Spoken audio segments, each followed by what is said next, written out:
Welcome to Offensive, where we block subscribers like the NFL blocks field goals, which is often.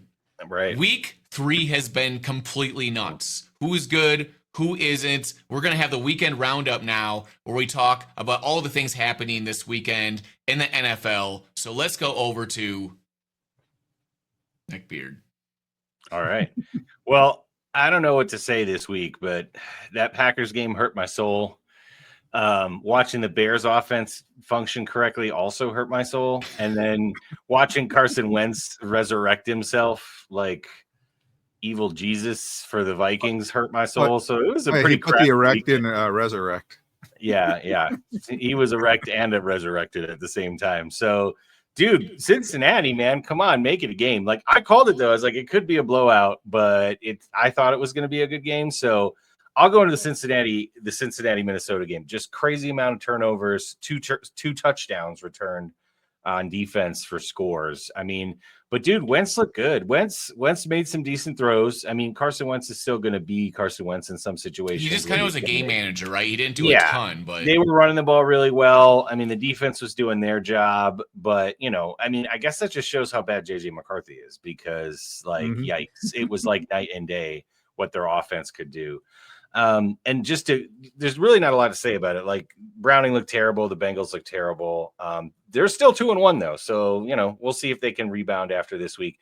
The game that shocked me even more than that, was Atlanta getting freaking boot stomped by the Carolina Panthers. Now, I picked the Panthers to be good this year. Yeah, their darling team, yeah. Yeah, but we saw Atlanta's defense play well. Again, I think that was the J.J. McCarthy effect because, they had Penix played terrible. People are ranking the Falcons at number 1 defense in the league, and I was like, Dave, what was that? 50 had them, Dave? I had them at 5. Okay, fair enough.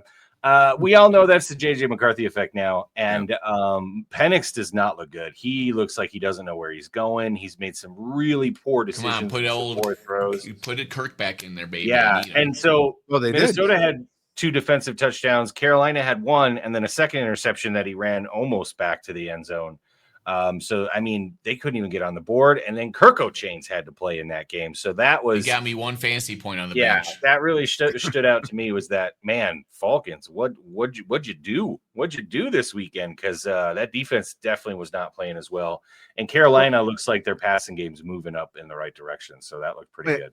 Everyone got excited at the end of last season because Penix only played 3 games and he's chucking the ball a lot, making deep passes. The thing people forgot about is he's only completing like 53% of them. And he was still making dumb passes. So there's a reason why during the Vikings game, why they just ran with Bijan all day long. When they got down to the red zone, why they went with Algier.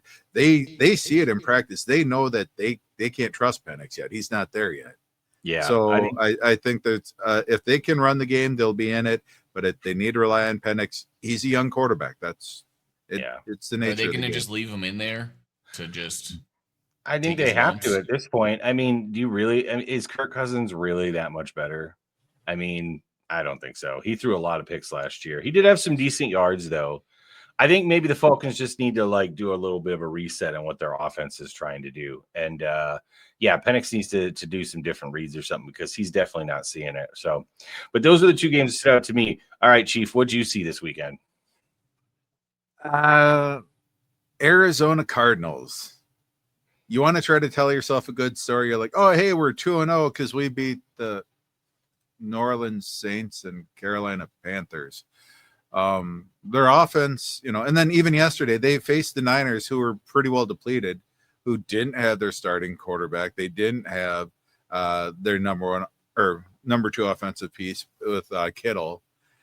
And, James Conner, that sucked to see him go. That was the only good thing in Arizona, realistically. He's a good story. He's been, he's older, but he's still mashing. All the respect in the world. When he went down, you see all the players kind of surround him from both sides because, even the Niners have to respect him. So it's sad to see him go out like that, but Kyler Murray is just not the answer. Their offensive coordinator. I appreciate it. You want to have the run pass balance and whatnot.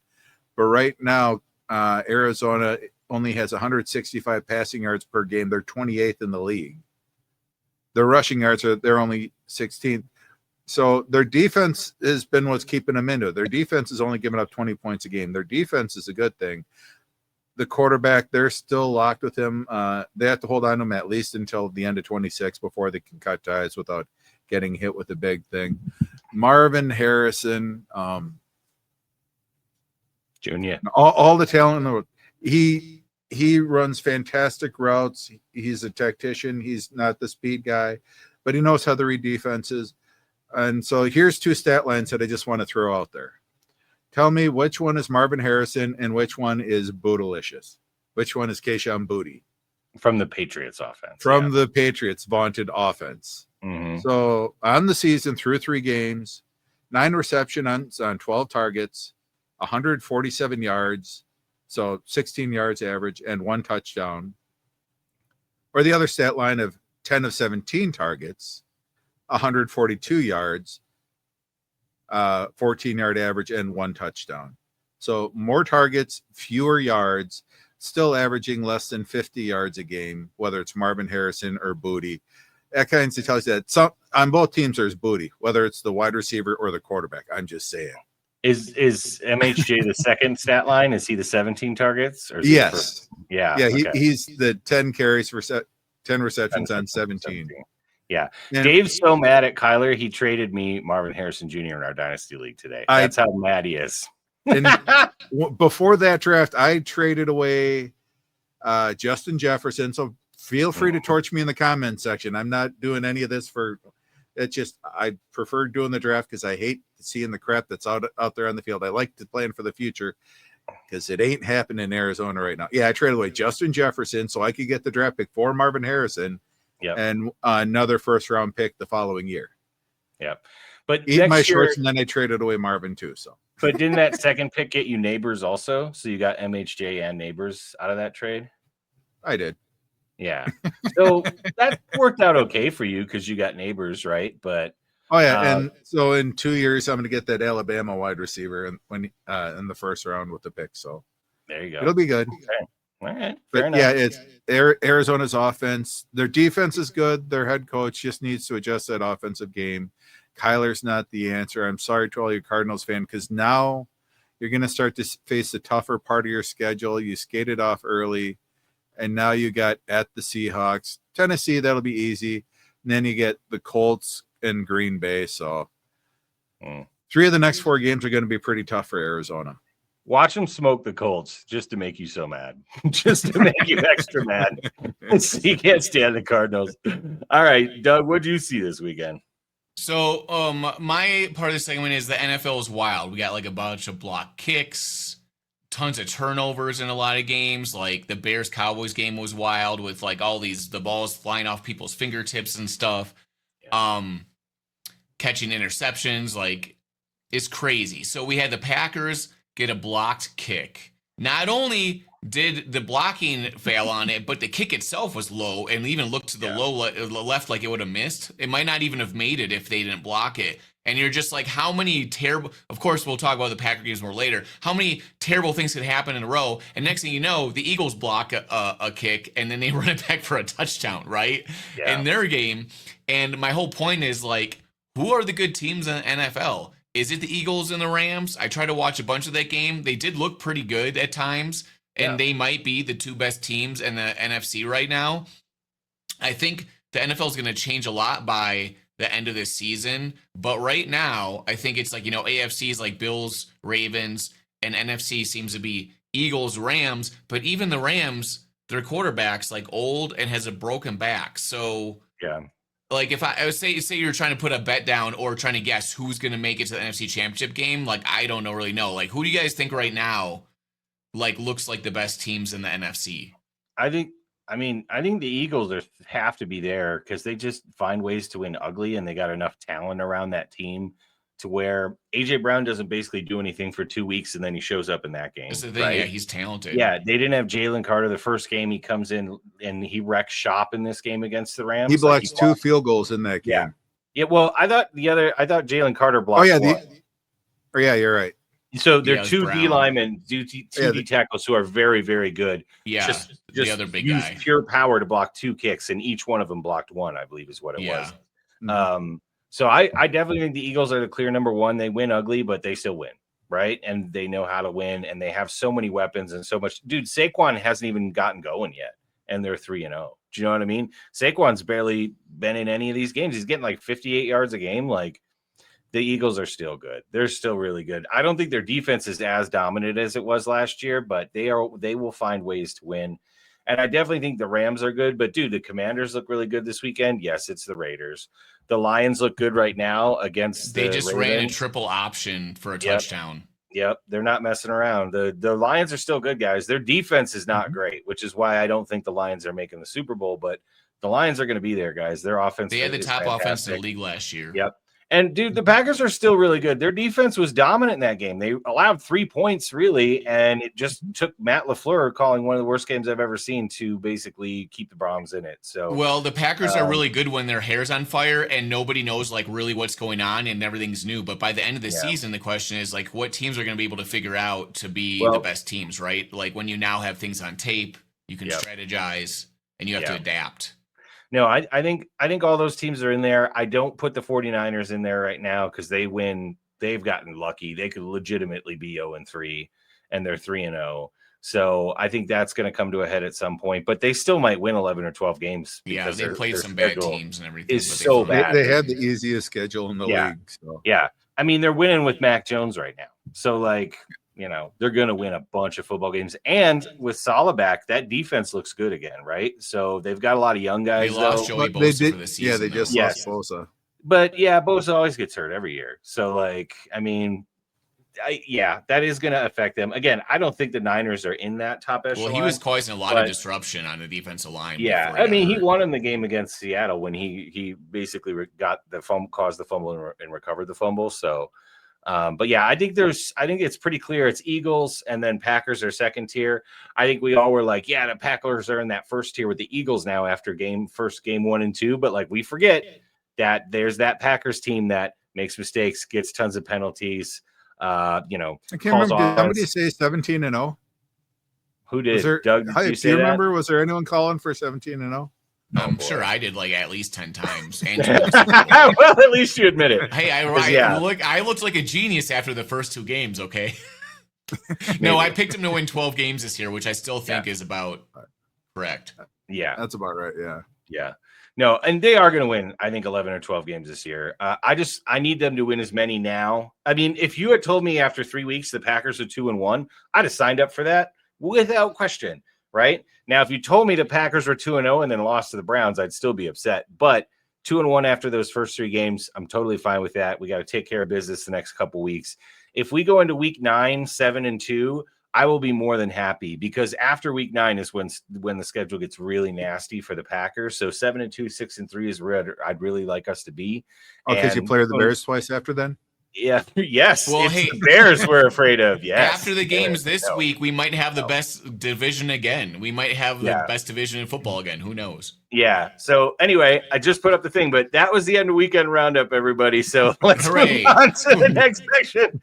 1 smart and 1 dumb. Okay. So I went first last time. Hype went last. Chief, you start us off. What was smart and what was dumb this weekend? The smart thing is that the Eagles offensive coordinator has been monitoring my text messages.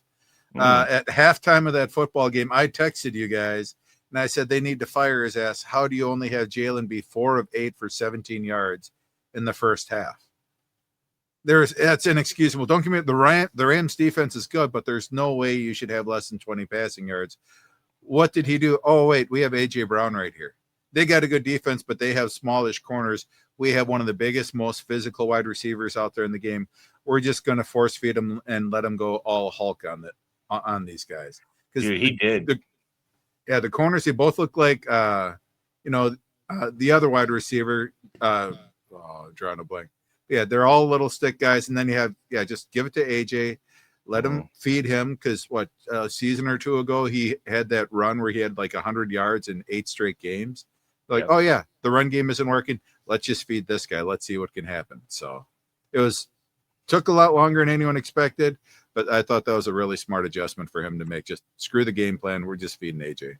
It's so nice the to Eagles have that offensive coordinator and the FBI are watching your text message is what you're saying. right? Absolutely. So, yeah. Okay. Just want to make But- sure. I didn't know if he but- was sharing it with them or just checking you directly. So, And yeah, they wound up throwing for 200 yards in the second half once they did that. yeah. So No, that was a big explosion. it was good. All right. What do you think was dumb this weekend? What did you see dumb? Well, granted, this is the third week in a row that we've seen it, but it's falling on Houston believing that it can build a roster around the worst offensive line in the league because they made the playoffs 2 years in a row. Everyone had been saying, they still have a shot. They still have a shot. Now that Houston, the way that they dropped that game, nobody wanted to win that game. Their interceptions, Nico finally, he finally fumbled it, but there are all the other turnovers. Jags didn't want to win that game. And the reason why the Houston made it to the playoffs the last 2 years is because it's the softest division in football. I agree. And don't get me wrong, it's still pretty damn soft. But right now you can't say, okay, we expect to make any noise in the playoffs because they just look awful. They're 0-3. And they have wasted the rookie contract for a pretty good quarterback. I know not everyone's his biggest fan, but CJ Stroud, he still has some he makes some plays. He's pretty poised. Again, going back to college, watching him against Alabama in the playoffs once they lost his number 1 and number 2 wide receivers, he single-handedly kept him in that game, in the game before the championship. So he's a good player, but you need to let him have more than 3 steps before he's running for his life. So yeah, they spent Texans, a lot of capital on wide receivers instead of offensive line this year. Exactly. And their their running game is trash because of it. So, and it's tough because normally, so they need to fire the GM, but they have a good head coach. Their defense is solid. I like DeMeco Ryans. Normally you don't like to get you want to have the GM lined up with a coach, but it's just sort of a rough situation. And, wasting that rookie contract for CJ Stroud, that's such a damn shame because that defense is great. That, all they had to do is just go out, get 2 offensive linemen. But so that's my dumb thing, is thinking that you can float online. Fair enough. So not necessarily week specific, just Houston Texans in general. I get that. Yes. Now if they want to say that we have a strong team still, that's done. Yeah. Now they have to admit that, face the music. All right, Hype. What did you see that was a smart move this weekend? Teams deciding to start actual real NFL quarterbacks, not these short little guys that are projects and squirreling around and, they're like the golden boy, he's going to come in here, save our team. And then they get rocked in the NFL. They can't make decisions. We got like Indiana Jones in Indiana coming in. He's 6'5". He's tall, like a real NFL quarterback. And he's plays like a pocket passer, even though he can run a little bit. And look at what the Colts are doing. And then the same thing with the Vikings. They bring in Carson Wentz out of retirement practically, where he has been. And he comes in and they just destroy Cincinnati because he's playing smart football. He's also 6'5". So, you know what I mean? Like the typical NFL quarterback, strong arm, tall, can read the field, just play some good quarterback. And if you put a good team around him, you can win games. Like this whole idea, and even Bo Nix in Denver, he's a decent quarterback, but you're thinking that he's going to come and save your team if you don't have a good running game and don't have good weapons on offense. Like that ain't going to happen. I'm sorry. Like you need somebody that can stand in there, scan the field, make the throws, make the big arm throws, and just be like a responsible NFL quarterback. I didn't think the Richardson thing in Indianapolis was ever going to work. It just never really made sense. Everyone thinks they want the next Lamar Jackson or scrambling quarterback running around, I guess, that can make like a big play here and there. But Lamar Jackson also has the top quarterback rating in the history of the NFL at this point, right? Even though people don't think of him as a pocket passer, his passing is like really good. So that's the smart thing. Get a real NFL quarterback in there. Stop playing these little games, NFL teams. I mean, Jalen Hurts is kind of like that guy that I'm talking about that shouldn't be a typical NFL quarterback, right? In the beginning of the season, it looked like the Eagles weren't very good because it was just kind of running the ball and dinking dunks, and we're just like, the Eagles aren't that good anymore. But then, like Dave said, he brings out the cannon and starts throwing to A.J. Brown, and next thing you know, the Eagles are rolling on people, right? Because he's playing like a traditional NFL quarterback a little bit. So you can't get away with just kind of doing trick plays and running around thinking that your scrambling quarterback's going to save the day. Fair enough. So the John Elway theory, Draft him tall. Yes. Just draft tall Draft quarterback. tall, Just, like just draft a tall quarterback. You've been in You know what I Denver mean? too long. You've been to John Elway's car dealership too many times, I think. I haven't been to Brock his restaurant yet. Osweiler is the answer. Oh yeah. Indeed. No, I get what you're saying though, because I think some teams are assuming they all have to get the next Lamar Jackson, right? And Jalen Hurts was very successful in the playoffs. But I mean, there's a lot of different ways to win in the NFL. Mahomes is a good rusher. He's a decent passer as well. Josh Allen, great rusher, decent passer. Lamar is actually Josh probably Allen, MVP. passer Why of do you all think of he them. wins MVP over Lamar? He's taller. Well, hold on. Lamar's got 2. He's got 1.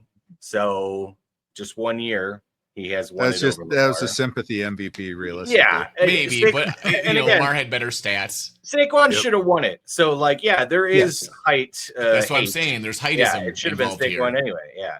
All right. So that was your smart thing, the John Elway theory. What's your dumb thing that you saw? My this dumb weekend? thing is the entire NFL. We have no idea who the good teams are really. I mean, other than the Colts, which are obviously a Super Bowl team now. I don't know that. Obviously. Still. Obviously, No. I'm on the Colts bandwagon.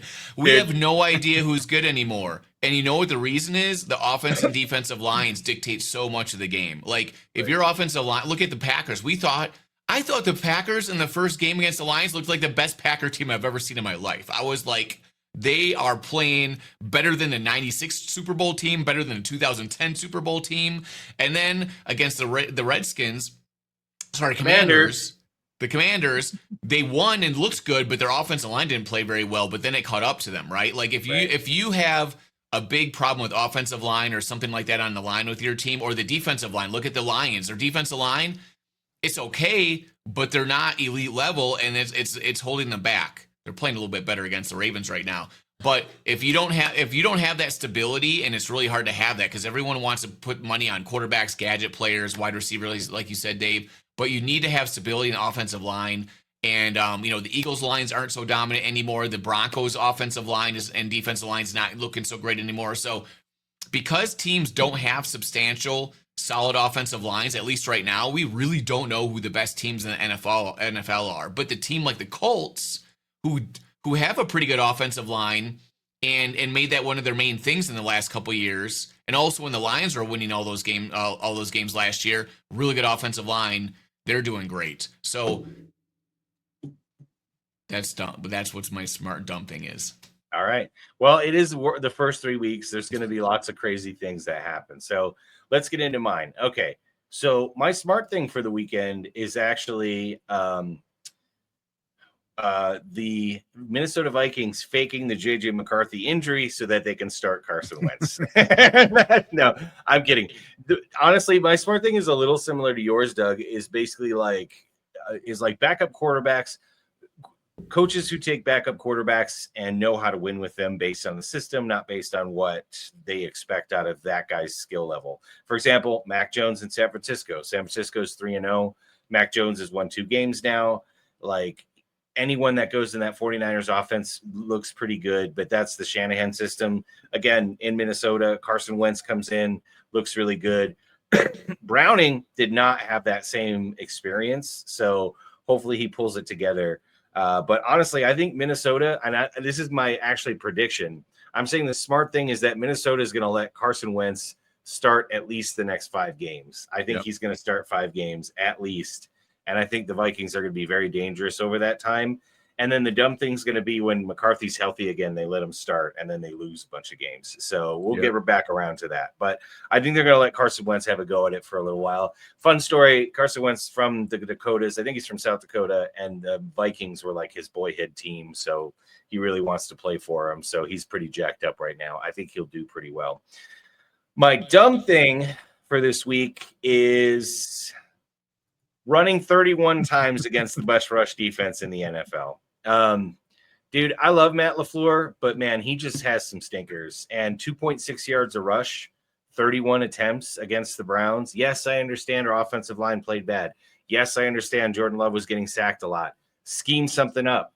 Come up with quarterback boots. Do play action. Figure something out. They did one boot, I think. They did. And, well, he did a boot on his touchdown. He rolled out, he stopped, and he threw back to the middle of the field and got a touchdown on the boot, right? And he ran another one where he got a couple yards. So, I mean, they're the best run defense in the NFL. And we were getting 2.6 yards a carry. You get the ball back with 3.5 minutes, run, pass. You get it again, run, pass, run, pass. Quit pretending you're a Schottenheimer Isn't offense. that what Mark from the McCarthy did? 1990s. Run, pass. He did run, pass so many times in the second half of that game because he was trying not to lose. So my dumb thing is, when you're playing the best rush defense in the NFL, even if your offensive line is struggling, don't run the ball 31 times and pass the ball 25 times. You still at need least to run and pass the play ball actions more. or something, right? Or just have more coverage. Like keep a tight end in, keep a back in, have six-man protection. Let Jordan Love win the game for you. Don't rely on 2.6 yards a carry to move the ball. I was so upset the whole game that I knew it was not going to work out, and he was so predictable. Basically, LaFleur did exactly what I would want him to do if I was planning to play defense against the Packers. He did exactly what I would want him to do. He made it very easy for Cleveland's defense to be successful. So But that was my dumb thing. I do kind of want to give him the benefit of the doubt. If you want to learn if you can try something against a powerful front like that, isn't it better to try it the first month of the season than the last month?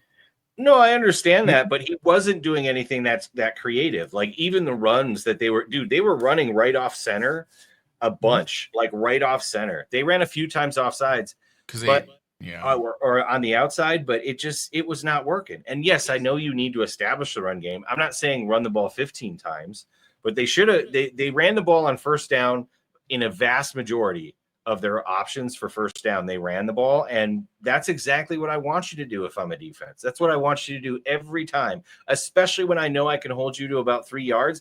Please run the ball on first down every time, because then it's 2nd and 7. And if you run it again, it's 3rd and 5 or 3rd and 4. Or if you pass it and it's incomplete, then it's 3rd and 7. That's perfect. That is exactly what I want you to do. And LaFleur fell into that trap because he got scared of the fact that our offensive line was not blocking well, and Jordan Love did get hit a lot. But that was my dumb thing. We'll get into it more later. So let's move on to that, because now it's time for Packer Bear talk. And I already talked a bunch about what I didn't like.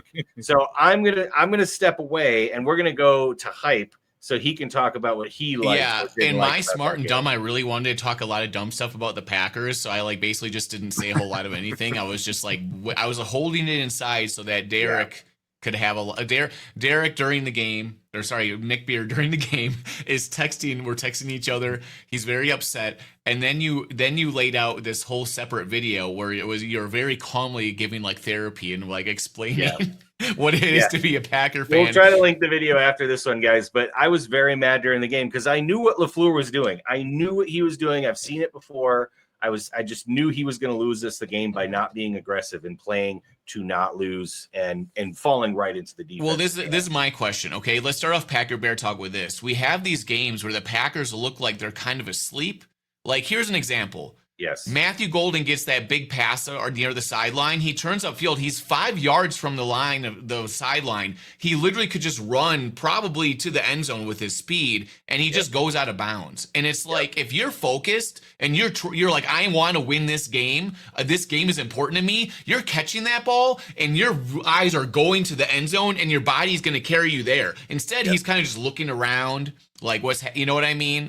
People made excuses oh, he's just trying to catch the ball. No, after you catch that ball, your focus goes to where you want to focus on. And he's just looking around, and they're just not focused. They're not concentrated on I want to win this game. What can I do to win this game? And they should have put the ball in Kraft's hands much more often, even though that pick was a throw to Kraft, but he just locked in on him and threw a dumb pick, right? But usually you go and you make these play actions, Kraft coming off the line where he's doing a slip block, out into whatever, and it looks good. But this game, it looked like every decision they make and everything they did just was not good. They were just trying. It was desperation, catch up stuff, and in those games against the Lions and the Washington Commanders, it looks like they wanted to win those games. They were like, hey, I'm going to do this. It was their focus was on getting to the end zone and scoring. And then they have these games where it just looks like they're just in practice. Well, I would say this, Doug. I would say this, in the second half of the Washington game, because we were pummeling them in the first half, LaFleur 100% took his foot off the gas. Yeah. He took his foot off the gas. People didn't and I think that. And I think that kind of carried over to this game. And I think LaFleur, when he thinks that the game is quote unquote in hand, or at least they need to play conservatively, he goes so conservative. It boggles my mind because he's an offensive coordinator that wants to score, right? But like, he went super conservative in the Washington game. He went super conservative in this game. And my hope is that, I hoped he would learn after the San Francisco 49ers playoff loss. I hoped he would learn after the Tampa Bay Buccaneers playoff loss. I hope he would have learned last year after we almost lost to the Bears. And maybe this year he'll learn. When you're up by a score or two, that doesn't mean you take your foot off the gas. You grind their face into the ground, you pee on them, then you get a match and set it on fire. Okay? Yeah. That's what the Lions do, right? That's what the Chiefs will do. That's what the Baltimore Ravens or Buffalo Bills will do. You are supposed to, if you're up by 25 at halftime, you're supposed to win by 40, not by 20. Do you understand, Matt LaFleur? He just wants to win and walk out of there, and he's happy with a 20-point win, where a lot of these other coaches do not. That's not acceptable. And that attitude probably carries on the team, too. You have to win every half. You have to win every quarter. Do you know what I mean? You have to win every single point of the game. There is no taking your foot off the gas, and Matt LaFleur takes his foot off the gas, and he gets conservative, and he's not aggressive enough. The one time that he wasn't was in the Dallas game, and he throttled them, and we went forward on 4th and 5 when we were up by 17 points and got a touchdown. And you know what? Dallas came back and got 2 bullshit touchdowns, and that touchdown ended up being a big deal because it kept it a 2-score game at the end, right? Yeah. So like, this is why you throttle them. This is not high school football. You don't feel sorry for them and stop trying to score. Right. You try to score every goddamn time you have the ball and stop just running the clock out. Like, literally, he turns from the Sean McVay offense, and then they get up by 2 scores, and he pulls out the Marty Schottenheimer offense from 1993. And it's just disgusting to watch. And he does it all the time, and I'm so sick of it. So, sorry, Doug, this is your turn. I took over. It's okay. But the thing is that, like, Matt LaFleur does a thing where it's my fault, and he starts doing this pointing thing, and I'm just like, are we just here to be nice guys? Oh, I'm the coach. It's all on me. This is football. Step on their goddamn throat and be pissed and be like, we need to play better. Yes. And like, yeah, as a coach, need to be better. But like, as players, you need to catch that ball and go to the end zone. You need to focus on what you want to do is winning the game, not just like, oh, I caught a pass. Now my job's over with. No, run the guy over, get in the end zone. That's why we were doing well in those games. People like Kraft would catch the ball, look for someone to run over. Look for a guy to punch in the face, right? That's what NFL football is, and that's why we were able to beat the Lions into oblivion, because we played like that, and we played with our hair on fire, right? Yeah, and they were angry. You look at the Lions, and they got woken up, and now they're doing that to other teams, right? Because they're like, oh, wait, we got punched in the face. We need to play like our hair's on fire. We weren't, and now they're doing that to other teams, right? They're beating up on the Ravens right now. So I think. Go ahead, Doug. Sorry. Yeah, Dave is excited about this. King Henry fumbled. Oh, he just lost 2 points. Now I'm up by 2.3. Oh no, King Just Henry. do not give it to the sun god, damn it. Oh no. Oh, they will, Dave. They will. There's 8.5 minutes to go in the fourth. Are you serious? And that's what happened in their last game. Henry fumbled and they lost. Derrick Henry with the fumbles this year, man. That's how it happened in the Bills game. Yeah. He's got those long arms. He's a big dude. So, like, he gets it out there and you get it at the right time. On the sideline. Yeah. But anyways, that's something I mean, all NFL teams probably deal with these situations, but it's like if your focus and talk about is winning Super Bowls, and you're like, we're the Green Bay Packers. We don't hang, banners here for like division wins or whatever. We hang Super Bowl banners in here. You better damn have your vision and your sight set on the end zone, scoring points and winning games like that, because even though we make fun of Aaron Rodgers for kind of being a jerk and kind of being on people on the field, I feel like maybe he did that because the rest of the team wasn't playing to the standard of a Super Bowl team, where it's like, you better get your ass in gear. What the hell are you doing? We're here to try to win games and win a Super Bowl, right? And I think that was partly because McCarthy lost interest, according to some reports, and was lazy and just didn't have that fire.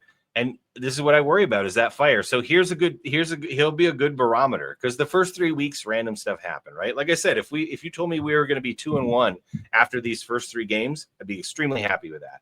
We're going to Dallas. Dallas just got boat rocked by the Bears, which, Dave, you'll get your chance in just a second. Okay. So Dallas just got absolutely rocked by the Bears. if we go into Dallas and we don't whip the crap out of them, because remember, this is Micah Parsons coming home, so he's going to be angry, right?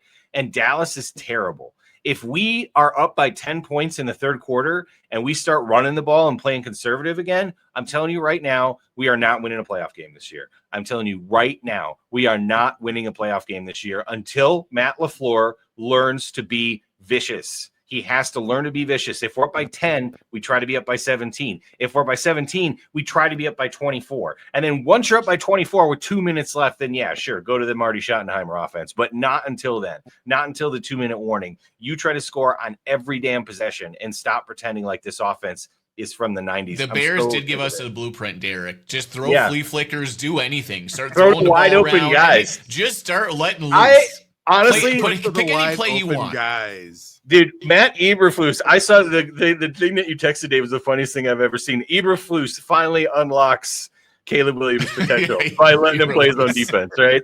Because there was wide open guys everywhere. All 4 of his touchdowns, like they caught it, and there wasn't a Cowboy within like 10 feet. And I'm like, what he is going practiced on? against the Eberflus defense, right, last year, so he probably felt comfortable. He probably felt good. And Ben Johnson was getting crazy because they desperately needed that win, all those crazy plays. So, like, yeah, I liked it. All right. And so this Dave, was also the weekend of like coaches just going crazy and celebrating on the sideline too, right? Like Ben Johnson 100%. and everything. Yep. Dude, so Dave, what did you think about the Bears game? Dave, can you hear me? Okay. Yeah, I can hear you. No, not feeling it. Didn't think anything changed. Well, we spent all of the capital get interior offensive line, right? Mm-hmm. So Ben Johnson, what his strength was for the Lions was the run game. So we went out, we got the best center available, we got the best guard available. The other guard seems like he's going to be a bit of a bust. So we tried running it, asserting the run, 29 carries for only 87 yards. So that's 3 yards per carry. Sounds familiar. Yeah, right. So that's where it's nice. You know, we got those big chunk plays and everything else. Rome had a chance at a second touchdown. Caleb threw it to him. He is just inside of the end zone. And then I don't know if the ball got tipped, but it had a real awful wobble like a duck. So Rome got hit in the back, right? If it would have been a spiral, he would have caught it and held on to it. But because of it, he had to move his hands like this, we still wound up getting 4 touchdowns. That was the craziest flea flicker just because he throws the ball and it felt like it was 10 feet in the air. When you see Swift, lob it back, I'm like, what are you doing? And then, Caleb just throws it flat-footed, 62 yards downfield, hits Burden in stride. He didn't have to adjust or anything. It was just a dart right there, and just like, okay, that's why we drafted him, just for that arm talent. But it was more okay. This is the Cowboys defense is terrible more than it was the Bears looking good. I saw, on some of the Bears websites out there were like, hey, is our season saved? It's now when we turn the corner. I'm like, simmer down. This is supposed to happen. Eberflus, his defense is designed so that way, strong zone, and then you are able to get pressure with the 4-man rush. They don't have any rushers. Nope. So that's one of the big problems for Dallas. You got Kenny Clark that helps in the run game, but that doesn't help with the pass rush. Yeah, Eberflus is running zone 89% of the time. He only ran man 11%. So historically, when you had Dan Quinn there, he blitzed a fair amount. Last year they blitzed a fair amount, and they ran a better ratio of zone to man. But with Flus, he's going to run a cover 2 every single time. You ain't got the pass rush for it, so that makes it real easy. You're like, okay, 15 to 20 yards on either sideline, and then you also have right in the middle. You know where the holes are going to be. The Cowboys are the first team to not sack Caleb Williams. Whoa! Wow. I didn't even realize that. Whoa! So when I heard that said, I'm like, oh man, I'm so sorry, Cowboys fans, but you're Cowboys fans, so. Yeah. So I gotta say, this week 3 was like some of the most wonky stuff I've ever seen, with the blocked field goals, the backup quarterbacks, the blowouts that we didn't expect, the defensive touchdowns all over the place. And the Lions are probably going to win this game. 6 minutes left. They're up by they're up by 8 now. So I don't know. Maybe we'll see if we need the Lions to lose. 1-score game. Yeah, we need the Lions to lose. Derrick Henry. My big question was like, okay, this is what the Bears offense that you want to see, right? But when you're playing like the Cowboys might have the worst defense. Yeah, it's a really hard barometer because Dallas, dude, Russell Wilson looked like a Hall of Famer again against that. Russell Wilson threw for 300 or 450 yards and 5 touchdowns. And 50. Caleb couldn't even hit 300. Yeah. So, but again, I'm not really complaining. I'm just more or less teasing Dallas for that. So we did what we wanted to see, which is good. Next week we play at the Raiders. So this might be a situation where last year where we faced some weak teams early in the year, and then fans get their hopes up because we're 4-2. Right. Fortunately for us, we should go 2-2. Then we have the bye week, and then we get to go to Washington. So hopefully Tyreek Stevenson is pulled by the fourth quarter of that game. I think he should be. I think that'll be a good barometer for us as that Commanders game, because right now we should be 2-2, and let's finish out the game against the Commanders. Then we have the Saints after that, and then is when the real schedule starts. So I don't know. Yeah. It was fun to watch. Not overly excited. It's Dallas. It's ironic that they're called the Big D. Yeah. Yeah. They ain't not so much anymore. Dallas was really bad in that game. Dak played really bad because we've got Dak in one of our fantasy leagues that we do, right? And Dak was really bad. And that Bears defense isn't good either. So, he had a lot of opportunities and Dallas kind of screwed it up. They had a fumble. They had 2 interceptions. Was it 3 total turnovers or 4 total turnovers, Dave, in that game for the Cowboys? I believe it was 3, right? We were up by so much, and my 7-year-old said he wanted to play basketball with me. He'll be 17 before I know it. I'm like, this game's out. So, all right, let's take a look. But yeah, it was. I mean, Caleb Williams 19 of 28 for 298, 4 touchdowns. Yeah, 0 sacks. 0 sacks is the crazy thing. Dak was 31 out of 40, but 2 picks, right? And lower average. Let's see what the actual that's the thing about their head coach is he calls a good game. The problem is it's assuming that it's going to be a ball control game and that you have the defense isn't going to put you in a shootout. Right. So I like their head coach. I think he calls a smart game. They have a good run pass balance, but he needs a defense there, and otherwise he's just going to get buried. So yeah. So it was 4 turnovers, Dave. It was 2 interceptions and a fumble when it mattered. And then Joe Milton came in the end and threw another pick, which didn't really matter. The game was over. But yeah, the 3 turnovers is huge for Dallas's offense because Dallas's offense is the only thing that's going to win a game for them. And if they turn the ball over 3 times to 0, it's just really hard to be in. Yeah, they're the Bengals of the last 2 years. Kind of. I mean, worse than that even, but kind of. Yeah, not having CD really hurt him. Dude, if you have a dynamic wide receiver who isn't built like a brick something house, don't put him in that tailback. Yeah, I know that. Yeah, they just gave him a handoff off of the right guard, and then it was sort of a hip drop tackle. So.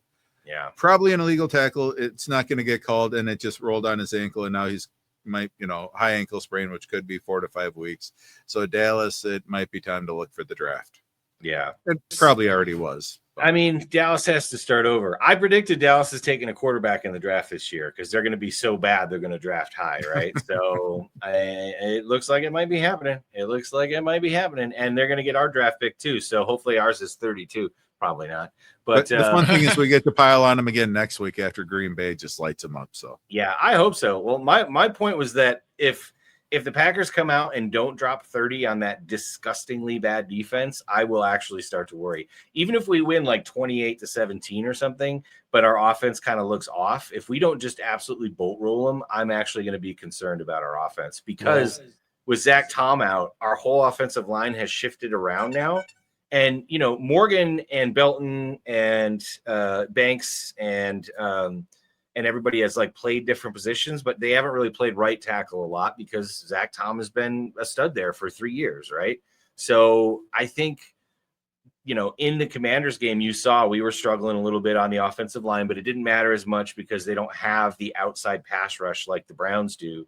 But against the Browns, it was a big deal. Luckily, the Cowboys don't have that either, so hopefully it isn't a big deal in that game. But we'll see. Hopefully Zach Tom comes back, but I think that's a huge reason why we're struggling to run the ball as well, because Zach Tom is also an excellent run blocker, and Jordan Morgan has not been very good at it, to be honest with you. Well, the whole offensive line was bad at run blocking against the Browns. All of them. Every single – the offensive line was absolutely – like bottom level terrible the whole game. Like we got some of the worst grades for the whole weekend. And it wasn't just skill wise. There would be guys just doing some stunts and they would just make the wrong decision and block the wrong guy all the time. But, like they never played offensive line before. And Dave made a comment like, when you're having trouble and you're struggling because the defense line's so good, it probably messes with your head, which is true. But like on that level of just looking like you'd never played offensive line before, like that was just mind-blowing. The thing you got to realize is those tackles that the Browns have,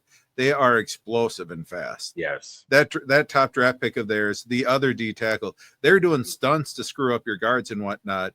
Yes. So they were causing havoc up the gut. And then you have Garrett coming off the sides. So that is an elite defensive front. There's not many teams that can roll like that. Because there's teams out there where they're fast, but you don't have teams that are that strong and then can just physically manage. I mean, look what they did to Derrick Henry the week before that and Lamar.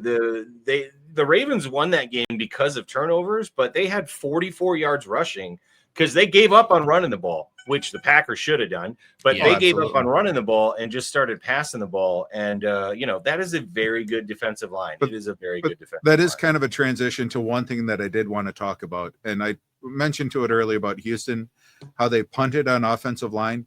Offensive line matters. And so looking at the PFF grading for offensive lines, heading into week 3, we're just going to read off the top 10 and then we'll read off the bottom 6. You tell me how these teams are. So top rated offensive line, number 1, Philadelphia Phillies. Shout out to Dougie. Yeah. Number 2, Denver Broncos, Buffalo Bills, Indianapolis Colts, Los Angeles Chargers, Baltimore Ravens, Rams, Cardinals, Packers, Niners. Cardinals are up there, huh? Well, they did play 2 crappy teams. Oh, that's just it. But still, out of those, you have the top 10 teams. You have the Broncos are the only team with a losing record. Strangely enough, they're the second best offensive line. Yeah. But out of the top 10, only one has a losing record. Now let's flip the script the other way. Starting at number 32, for those of you who probably can't tell, Houston Texans. Surprise, surprise. Then we go Bengals, not surprising. Giants, 0-3, right? Yeah. Cleveland Browns, 0-3 if they played anyone other than the Packers. Love you guys. I'm funny. Then you get the Raiders, the Titans, the Dolphins. And then finally at 25, you have the Seahawks. Yeah. So those are a lot of really atrocious teams. And you can say, well, they got some skill players here or there. But offensive line matters. If you want to be relevant in the league, spend some draft picks. Don't go after a tight end and a wide receiver with your first 2 picks. Polls. Yeah, there you go. I knew it was in there somewhere. I knew it was in there. This was just a crazy week. But I feel like the first 3 weeks are always a little nutty. And then, it's really by week 8. Like if you have a losing record by week 8, you're probably not a great football team. If you have a winning record by week 8, you're probably a good football team. Whether whoever you've played or not, because random things will happen. For example, the Cleveland Browns played really well against the Bengals. Probably should have won that game. Missed a field goal at the end, so they didn't win, right? Made the field goal this time, so they did. And then again, they played well against the Ravens, but they had 2 bad turnovers. The Ravens kind of made it a blowout, but that was a close game until the end. So they were not going to go, 0-16 or whatever. They're bound to get a win. They got it this week. The Texans are bound to get a win. But, the Jaguars are 3-0. They haven't looked that great. The Bengals are still 2-1. The 49ers are 3-0. They have not looked that great. The Cardinals are 2-1. There's all these teams that have winning records that just don't look great right now that I feel like, as the season goes on, they could be better. And to be fair to the Broncos, I think they're way overhyped. Like they're, a Super Bowl contender. I don't believe that with Bo Nix, but I still think they could win 11 games. The sky is not falling in Denver. They're going to be okay. They lost to good teams. Yeah. They're a good team. They're not a great team, but they lost to good teams. That's right. And the Vikings, who look like they should have been 3-0-3, or 0-2 at the very least. Now are 2-1 with a big blowout, and we'll see how their season goes. We don't know what they're going to be still. How long Carson Wentz plays. The Lions look like a Super Bowl contender. That week 1, I think, was just the Packers had all the juju. Yeah, and they're making the Ravens offense look bad right now. Yeah, no, the Lions look just like the Lions from last year. I don't think they've missed a beat. I think it took them a game to kind of get punked around because the Packers did physically dominate them, and I think Dan Campbell went and bit a couple people, and now they're back to normal. So, yeah. And that was a great throw by Goff. Oh, Amon-Ra. No, that wasn't. That was not 21. I think that does it. I'm still up by a point. Nope. I got. Oh no! Did they count 22 yards, 3.2? Oh, all right. Lord. So we're in the Dynasty League, and these two are playing each other. No. Doug's got Amon-Ra. Oh, there was a flag. Who made this a PPR? Get rid of the PPR, and then I win. No, never. I'm gonna make it triple PPR just for you. Wow, that put me 0.8 points. 0.8 points above Dave on that one pass. Oh, man. Wow. If the Ravens defense had just made a stop. Dude, I was hoping the Ravens would stop them. I'm like, if I lose to Dave, fine. I just want the Lions to lose. But no. Yeah. I would have been excited, because they're not going to have King Henry in for the last drive. I was looking happy. God. Yeah. Hooray for football. 0.8 points. Wow, dude. Can they just kneel on the ball now? Doug Hype always finds a way to win in fantasy. He always finds a way. I know there's always something that happens. Like he has like the best record in our dynasty, but he has like the 7th most. It almost was opposite. Henry literally fumbled away my win, and then I got lucky at the end with that, I guess. But yeah, that fumble, dude, that was huge. Montgomery just ran for a touchdown. Oh, dang. Oh, yeah. See, dude, the Lions, they're not trying to run out the clock. Take notes, LaFleur. They're not trying to run out the clock. They're up by 1 score, and they're trying to score. I don't think the Ravens are as good as we think they are. Their defense does not look great. Dude, remember, like, the Bills came back and did whatever they wanted on them. The Ravens' offense looked good in that game, but the Bills kind of did whatever they wanted on them. Well, Lamar Jackson had a lot of dropbacks with open guys, and he just took sacks. And he just looked. He didn't. This second half, Lamar Jackson looked like an average quarterback. Yeah. No, this Ravens defense, especially on the line, is not what we're used to. Like, ooh, that was actually a hold, I think. But look at that nice block by Williams. Yep. No, the Lions are still dangerous, folks. Don't forget about the Lions just because of one game. Like, yeah, they're doing really well here. Well, Montgomery got 29 points on my bench, Dave. I could have played him too. Yeah. If Dave I just would have held on to Sutton and just not gone with the hotness, that is Franklin. So since we're talking about fantasy, since we're in there now, anyone who wants to comment. So in our Dynasty League, I traded Travis Hunter, who I picked 6 overall in the draft this year, to Chief for Marvin Harrison Jr., who I believe he picked 4th or 5th overall. 4th, yeah. 2 years ago. And then I gave him a 2nd 2 years from now. He gave me a 3rd and a 4th back. So basically kind of a straight switch. He gets a better draft pick. I get more draft picks. Let us know in the comments if you think that's a good trade. Let us know in the comments if you think Travis Hunter is ever going to be an offensive beast. Let us know in the comments if Marvin Harrison Jr. is ever going to get a quarterback that allows him to thrive. Because, right now they both have the same amount of targets. I mean, it doesn't look too good for either of them. So we're going to try switching it up. See what happens. But I love our league chat. Yeah. Are they Jim just posted the old Reggie choke in Madison Square Garden. Yeah, dude. The Ravens were up, right, in this game? Weren't they up like 24 to 16 or something? And now it's 38-24. Dude, Lamar just did not deliver. He just took sacks. He didn't. Yeah. He could have scrambled away, threw the ball away. He could have scrambled for first downs if Lamar just played bad in the second half. Yeah, and dude, this Lions team is still a really good team. Their defensive line got after Lamar, like they were still a really up in his face a bunch. Yeah, but the Ravens defense, the second half, Harbaugh always pulls it together. Yeah, I mean, no, it was pretty close. It was 21-21 after the third. That's right. And then the Lions have scored 17-3 in the fourth. They took over the fourth quarter. So Goff has got 202 yards and a touchdown. But here's the thing. Detroit has 225 rushing yards and 4 rushing touchdowns right now. So they ran all over them. Yeah, I think this Baltimore defensive line is not what we're used to. That's pretty rough. That's pretty rough. Versus Baltimore has 82 total yards, 50 for Henry and 32 for Jackson.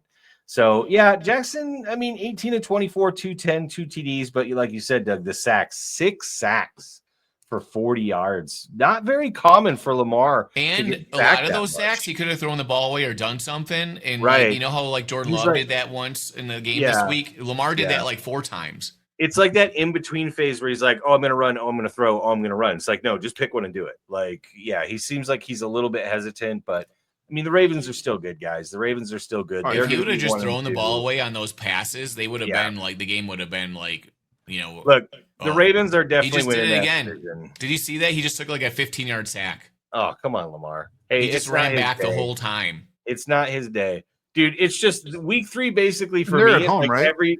Every team that I wanted to win or lost this week basically is what week 3 was. So why aren't they rolling out? I should have known the Lions were going to Why aren't they rolling them out and doing bootlegs or doing something? They're just doing straight dropbacks and oh my god, 3rd and 26. Well, it's already over. They're down by 14 with a minute and a half to go. Well, Greg just pointed out a good circle. Packers crushed the Lions. Lions spanked the Ravens. Ravens crushed the Browns. Right. And Browns beat the Packers. Oh, they just they got a first down and went out of bounds. Yeah. The circle. Did you see what happens? The guy just broke a bunch of tackles and ran for like 30 yards. Oh, that was a good play. I think I'm on a 5-second delay from you guys. Oh, I'm watching on YouTube TV. Yeah, he hurt his foot, it looks like. Hill? Oh, yeah. But yeah. He'll hurt his foot, so now what they need to do is hand it to Henry so he can have another fumble. All right. No. And then the true victor can win the week. Don't give Henry the ball at all. Just don't give it to him. Yeah, give Henry 4 touches. No, for 5 yards. Let Henry take a knee. Yeah, no, for -3 yards. So honestly, guys, who do you think right now is it's only 3 weeks in, but if you had to pick an MVP, because we're talking about Baker, right? We said Baker, Bake Show. He did it again. I mean, they looked terrible for a minute and they let the Jets back in it, but Bake Show actually looked good, had another drive in that game. Their defense made some plays. I mean, he's got to be up there. Yeah, Mike Evans made some plays. He lost Mike Evans, didn't matter. He's like, no. Yep. Evans is out. We'll still march down and win the game for the third. Yeah, they're used to miss. He's used to missing wide receivers at this point. Godwin and Evans both been hurt for a little while. So I think Jalen McMillan can step it up. Good thing they got Mbuka, right? Like everybody was saying they need a cornerback. Well, good thing they got a wide receiver now because, 1 and 2 are down. Yeah, I think Bake's up there. I think probably Justin Herbert after that performance on the weekend against the Denver Broncos is probably number 1. The odds right now, the Vegas odds. I think I honestly, odds is one thing, but I think if sports writers voted today, it would be Herbert because like we talked about before, everybody wants to prove themselves right about how much they love Justin Herbert. And to be fair, he's good, but let's see if it lasts throughout the season, right? Definitely not Lamar after this game. Josh obviously looks good. But I think you got to throw Jared Goff in there too. He had one off game, but man, the last 2 games he's been doing okay. But again, like 15th in the rankings. They've got 250 rushing. He's tied with Kyler Murray. Yeah, Goff doesn't have to do anything. He just hands it off and looks pretty. Exactly. Yeah, it's kind of hard to give it to Goff because the running, dude. Do you guys want to know what the NFL odds are right now? Let's hear the NFL odds. Let's hear them. Okay, Lamar and Josh Allen are tied like they were before. Okay. I think after this game, Allen's going to slingshot ahead of him because Jackson's just not looking so hot. Right. Wait, I take that back. They just scored a touchdown. 29 seconds left. If they get an onside kick, never mind. Maybe still in the running. Justin Herbert's 3rd with plus 550. Jordan Love's 4th at plus 1400, and Mahomes is at 1600, and Hurts is also at 1600. Yeah, and Mayfield's behind them with 1800. So Mayfield, you'd think would be higher than this. I feel like he should be, just from what he should be, but he never gets the attention. But this is coming from the guy who is talking about how you need to get real NFL quarterbacks to tall guys. Yeah, tall guys. Isn't that right? Yeah, what's Baker 6'1"? Isn't that just go 6'1"? Yeah, 6'1" Baker. That's hilarious. No wonder he doesn't get the height. He's too short. Jaden Daniels is right there at plus 1700. Then Stafford, Prescott, Aaron Rodgers is still up there. Kyler Murray. Aaron Rodgers is ahead of Jared Goff right now. Wait, where's Daniel Jones? That's what I need to know. Where's Daniel Jones? Nowhere. He is plus 8.